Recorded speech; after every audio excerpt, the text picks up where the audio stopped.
नमस्कार दोस्तों। भारत की इसरो द्वारा चंद्रयान 1 और चंद्रयान 2 के असफलता के बाद चंद्रयान 3 की बारी आती है और इसे LVM-3 M4 रॉकेट से 14 जुलाई 2023 को दोपहर 2:35:17 पर सतीश धवन स्पेस सेंटर से लॉन्च किया जाता है। दोस्तों, चंद्रयान 3 मिशन को किस तरह से अंजाम दिया गया था जानेंगे इस वीडियो में। दोस्तों, चंद्रयान 3 में चंद्रयान 2 की तरह एक लैंडर और एक 6 पहिए वाला रोवर था, जिनमें लैंडर का नाम विक्रम और रोवर का नाम प्रज्ञान रखा गया था। लैंडर का वजन 1750 किलोग्राम और रोवर का 26 किलोग्राम था। इसके साथ ऑर्बिटर नहीं भेजा गया था क्योंकि चंद्रयान 2 के ऑर्बिटर के साथ चंद्रयान 3 का संपर्क हो गया था। चलिए इसके बारे में थोड़ा सा जानते हैं कि लैंडर, रोवर और ऑर्बिटर क्या होता है और ये किस तरह से काम करता है। ऑर्बिटर किसी भी ग्रहों की कक्षा में होता है। ये लैंड नहीं करता, केवल कक्षा में ही चक्कर लगाता रहता है। इसका मुख्य काम लैंडर और रोवर के साथ कम्युनिकेशन बनाए रखना। ये एक एंटीना की तरह काम करता है। लैंडर एक स्पेसक्राफ्ट होता है जो किसी भी ग्रहों के सतह में उतरता है, यानी लैंड करता है। ये एक ही स्थान पर रुका रहता है। ये काफ़ी हल्का होता है लेकिन मजबूत। इसी के अंदर रोवर रखा जाता है। रोवर एक पहिए वाला डिवाइस या व्हीकल होता है जो किसी भी ग्रहों या चांद के सतह पर एक स्थान से दूसरे स्थान तक जाता है ताकि वहां का रिसर्च हो सके। रिसर्च के बाद ये सारा इंफॉर्मेशन ऑर्बिटर के पास भेजता है। प्रोपल्शन मॉड्यूल लैंडर और रोवर को पृथ्वी की कक्षा से चंद्रमा की कक्षा तक लेकर जाएगा और फिर छोड़ देगा। ये ऑर्बिटर की तरह काम करता है। ये लैंडर और रोवर के साथ कम्युनिकेशन बनाए रखने के लिए ऑर्बिटर में चक्कर लगाता रहेगा। चंद्रयान 3 में 6 पेलोड लगे हुए हैं, जिनमें प्रोपल्शन मॉड्यूल में एक सेप स्पेक्ट्रोपोलामेट्री ऑफ हैबिटेबल प्लेनेट अर्थ। इसका काम छोटे बड़े एक्सोप्लैनेट की खोज करना। रोवर में 2 पेलोड लगे थे। पहला LIBS laser induced breakdown spectroscope, ये चांद की मिट्टी पर खनिज की खोज और पुष्टि करेगा। दूसरा है एपीएक्सेस अल्फा पार्टिकल एक्सरे स्पेक्ट्रोमीटर। इनका काम चांद में मौजूद केमिकल्स और खनिजों की खोज करेगा। वहीं लैंडर में 3 पेलोड लगाए गए थे। पहला है Rambha radio anatomy of moon bound hyper sensitive ionosphere and atmosphere. इनसे हमें सिस्टम के साथ कम्युनिकेशन करने में काम आएगी। दूसरा है चास्ट यानी चंद्रा सरफेस थर्मोफिजिकल एक्सपेरिमेंट। इनसे साउथ पोल में कितना तापमान है उसे जांच करना। तीसरा है इल्सा यानी instrument for lunar seismic activity. इनका काम चांद के साउथ पोल में भूकंप कंपन की जानकारी प्राप्त करना। चंद्रयान 3 को चंद्रमा के सतह तक पहुंचाने से पहले LVM-3 लॉन्च रॉकेट द्वारा पृथ्वी की कक्षा तक ले जाया गया। लॉन्चिंग के 16 मिनट बाद इसे पृथ्वी की कक्षा में छोड़ दिया गया। फिर चंद्रयान 3 को मैन्यूवर कर पृथ्वी की ग्रेविटी की सहायता से इसकी गति बढ़ाया गया। ये 14 से 31 जुलाई 2023 के बीच पृथ्वी की कक्षा से गति को 5 बार बढ़ाई और पृथ्वी से दूर जाता रहा। 1 अगस्त 2023 से पृथ्वी की कक्षा से बढ़ना शुरू किया और 5 अगस्त को चंद्रयान 3 चंद्रमा की कक्षा में प्रवेश किया।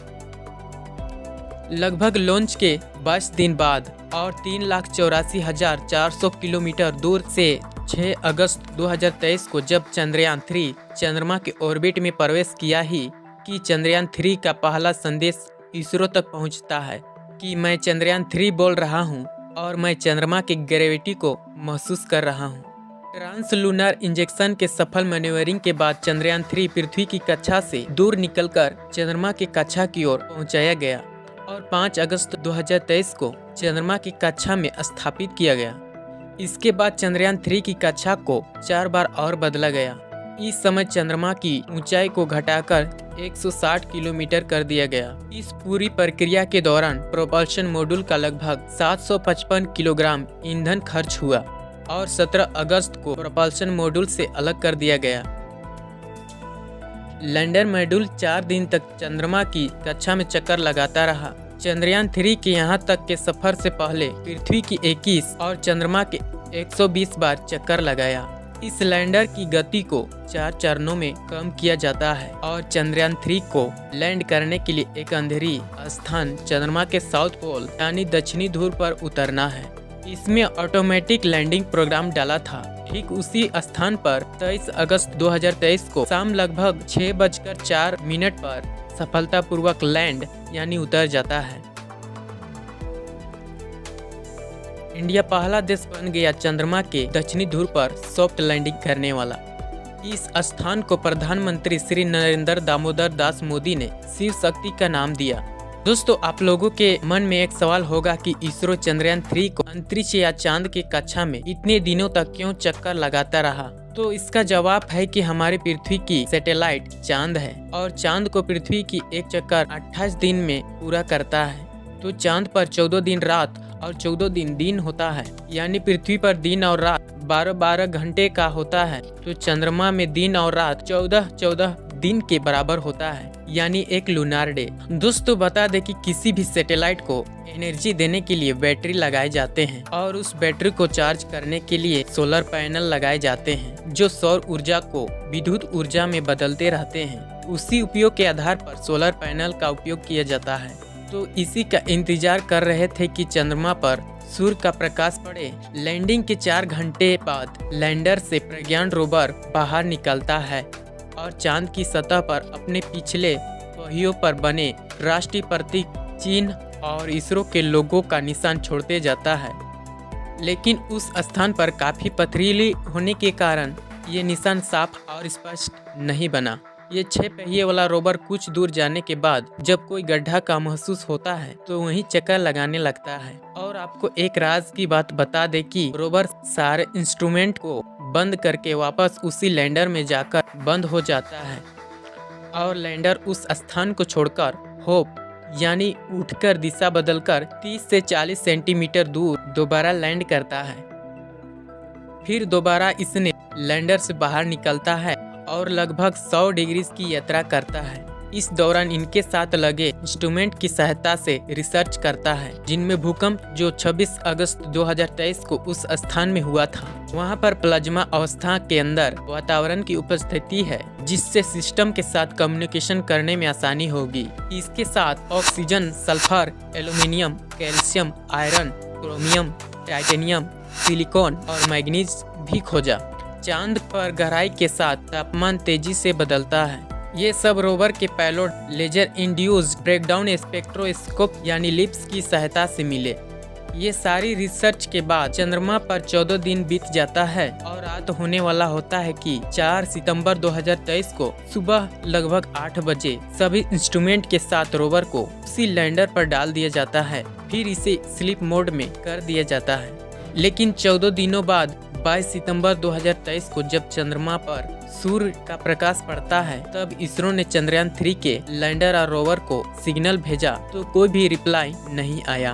दोस्तों, आपके जानकारी के लिए बता दें कि चंद्रमा पर रात का तापमान -200 डिग्री सेल्सियस से -250 डिग्री सेल्सियस तक हो जाता है, शायद जिसके कारण चंद्रयान 3 के लैंडर और रोवर डेड हो गया। इसरो के मुताबिक चंद्रयान 3 के प्रोपल्शन मॉड्यूल 1 महीना समय बिताने के बाद भी इसमें लगभग 100 किलोग्राम ईंधन बचा हुआ था। तो इसरो ने 9 अक्टूबर 2023 को प्रोपल्शन मॉड्यूल को अपने कक्षा बदलने का निर्देश दिया। फिर प्रोपल्शन मॉड्यूल को चांद की कक्षा से लाकर 22 नवंबर 2023 को पृथ्वी की कक्षा में छोड़ दिया गया। इसरो के मुताबिक पृथ्वी की कक्षा में चक्कर लगा रहे सक्रिय सैटेलाइट से कोई भी खतरा नहीं है। प्रोपल्शन मॉड्यूल को वापस लाने के कारण अगले चंद्रयान 4 मिशन में काम आएगा। इनसे चांद से पृथ्वी तक आने में किस तरह से मैन्यूवरिंग और ट्रांजेक्टरी करना पड़ता है, ये जानकारी मिली। प्रोपल्शन मॉड्यूल में लगे सेफ पेलोड के जरिए धरती की निगरानी आसानी होगी। इनसे सॉफ्टवेयर मॉड्यूल बनाने के रास्ते खुले हैं। प्रोपल्शन मॉड्यूल को परमाणु तकनीक से एनर्जी मिल रही है, यानी 2 रेडियो आइसोटोप हीटिंग यूनिट लगी है जो 1 वाट की ऊर्जा पैदा कर रही है, जिससे प्रोपल्शन मॉड्यूल को ऑपरेट करने के लिए काफ़ी है। जब चंद्रयान 3 को लॉन्च किया जा रहा था उस समय प्रोपल्शन मॉड्यूल में 1696.4 किलोग्राम फ्यूल दिया गया था, जिसमें अभी भी 100 किलोग्राम फ्यूल बचा हुआ है। ये थी चंद्रयान 3 के सफर के बारे में। ये जानकारी आपको कैसा लगा हमें कमेंट सेक्शन में जरूर बताएं। दोस्तों, अंतरिक्ष विज्ञान और ब्रह्मांड की जानने में रुचि रखते हैं तो आप इस चैनल को सब्सक्राइब कर लें। मिलते हैं एक नए वीडियो में एक नई जानकारी लेकर। तब तक के लिए नमस्कार, जय हिंद।